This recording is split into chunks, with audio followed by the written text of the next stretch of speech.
Vivekananda walkers association నూతన కార్యవర్గాన్ని నెల్లూరు నగరంలోని కిలారి తిరుపతి నాయుడు కళ్యాణ మండపం నిర్వహించారు.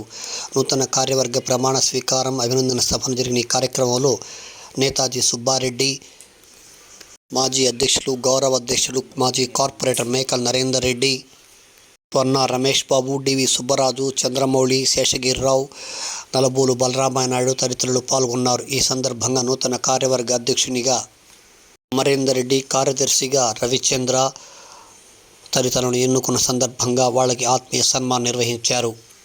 ఈ కార్యక్రమంలో పద్మప్రియ ఫైనాన్స్ అధినేత గడ్డం రత్నం, డాక్టర్ మల్లికార్జున్, డాక్టర్ కృష్ణమూర్తి తదితరులు పాల్గొన్నారు.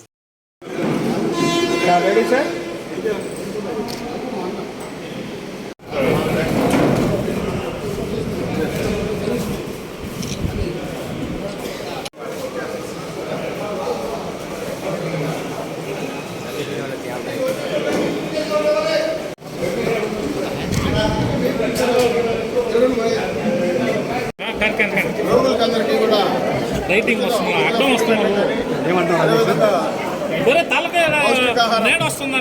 పౌష్టికాహారం ప్రతి సంవత్సరం చేసినట్టు ఇంకా ఎక్కువగా చేశాం. ఈసారి వివేకానంద వాకర్స్ అసోసియేషన్ని ఇంటర్నేషనల్ లెవెల్లో ఫస్ట్ ప్లేస్లో తీసుకెళ్ళి మాకు అవార్డ్స్, ఇంటర్నేషనల్ అవార్డ్స్ మొత్తం రావడం జరిగింది. ఈ అవార్డ్స్ కూడా